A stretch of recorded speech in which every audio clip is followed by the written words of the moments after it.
Hi and welcome back. Today we're going to go ahead and do something a little bit south of the border. We are going to do a ferment called Curito. It is from El Salvador, from Central America, and it is more of a relish made from slaw. Here in America, it's called slaw. It is going to be consisted of cabbage, carrots, onions.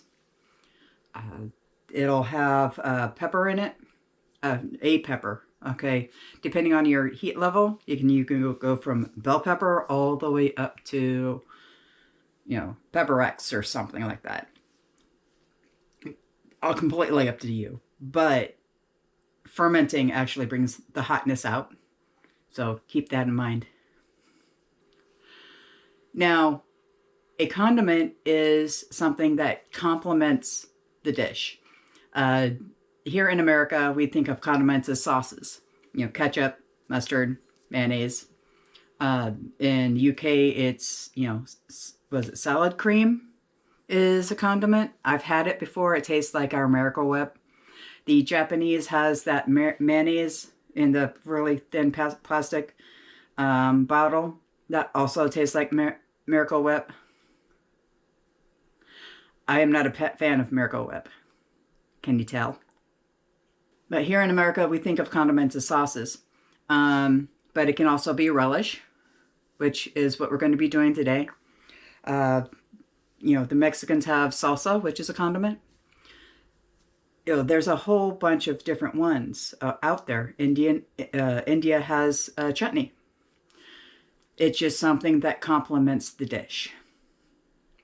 So we're going to go ahead and make fermented curtido. Saying it is hard on my tongue. I do apologize if I'm saying this wrong. So let's get started. Now I've already gone ahead and chopped up 3 carrots, 2 onions, and the pepper. Put it in a bowl, and we're going to go ahead and slice up thinly a medium-sized head of cabbage. Now, since I'm not able to find the blade for my processor, we're going to be using this little thing, my shredder. Okay, it does have a slicing feature to it, but I just need to cut these up in a little bit smaller pieces so it can fit the hole.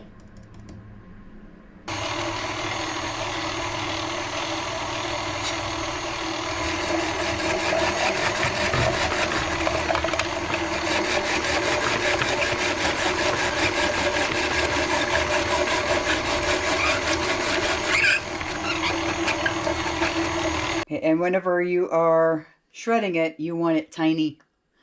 Okay, this is a 3-day ferment. And the smaller the pieces, number 1, the easier it is to chew. And number 2, the faster it ferments. All right, so we're going to go ahead and mix this all together.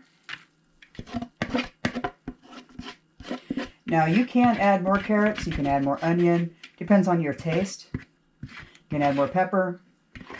I did add a bell pepper in here because, I'm a little bit of a wimp. But we are going to go ahead and add to this about a 1/4 teaspoon of my chipotle chili powder.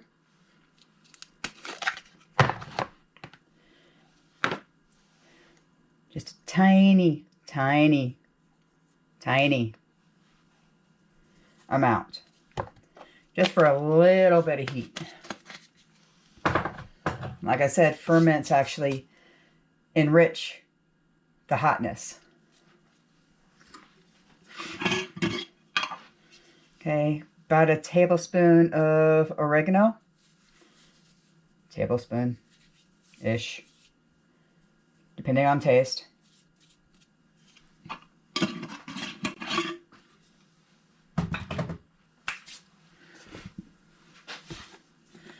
and 4 tablespoons of salt.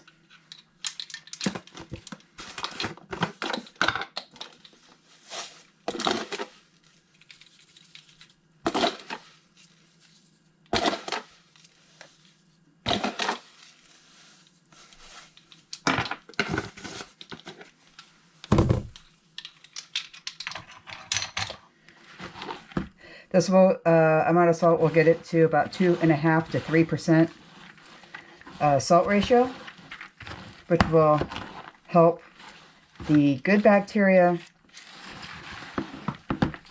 do its thing and repel the bad bacteria. The jarring that we're going to use and the way that we're going to ferment this is going to be a little bit different because, like I said, this is a quick ferment. We're going to be using a jar like this. Okay, I've got a handle on it and it comes with a lid. We're going to use some cheesecloth to go over it so nothing gets in, but it'll allow the gases to escape.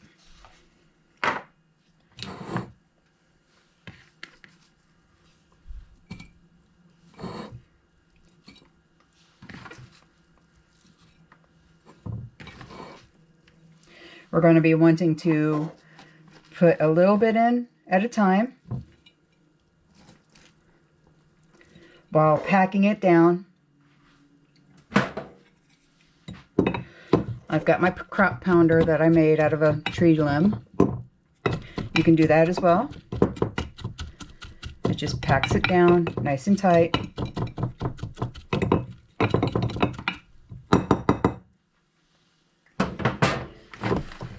And keep going until you're done.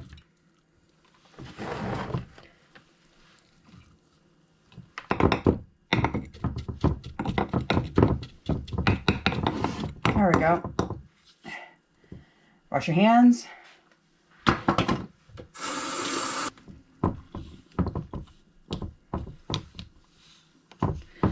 You do want to clean up the jar a little bit. And then everything here.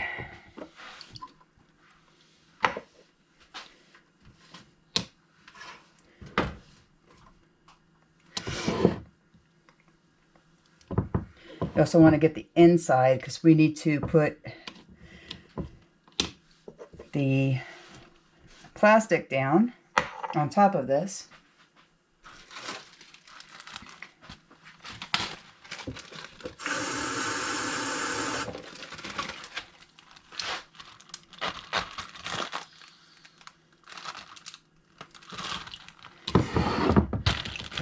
Neat little trick. If you don't have any weights or anything to weight it down at, go ahead and fill out a sandwich bag with water. That will add weight to this. And if the bag leaks, it's going to water itself anyway. So whenever this starts to ferment, which tomorrow we'll be able to see a whole bunch of liquid oozing from the vegetables. We'll be able to it'll help keep the floaties down. If you've never fermented anything before, you'll understand what I mean by floaties.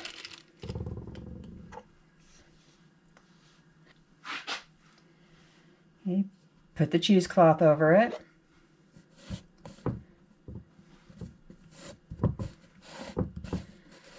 And just finger tight a little bit. You don't want a solid seal on this because you want the gases to escape. Put this in a nice warm place for 3 days and it'll be done. This is perfect on tacos, nachos, hot dogs, hamburgers. It's basically a fermented relish made out of things that we would consider coleslaw, which is not a very popular dish here in America.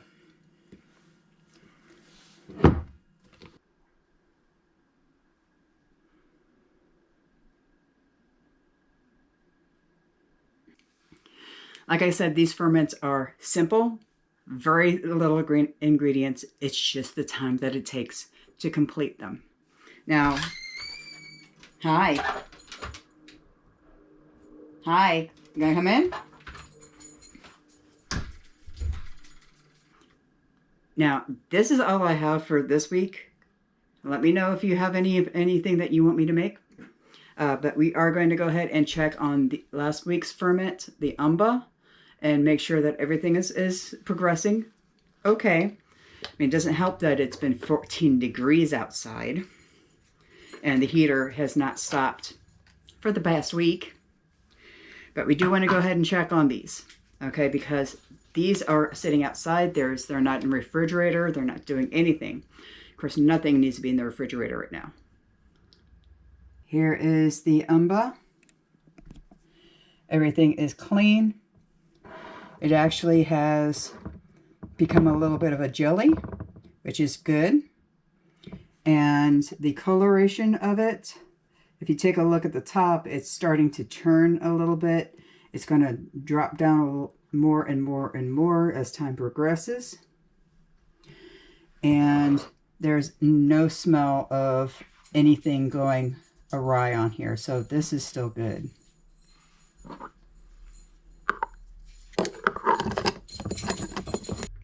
And that's it. That's all we got.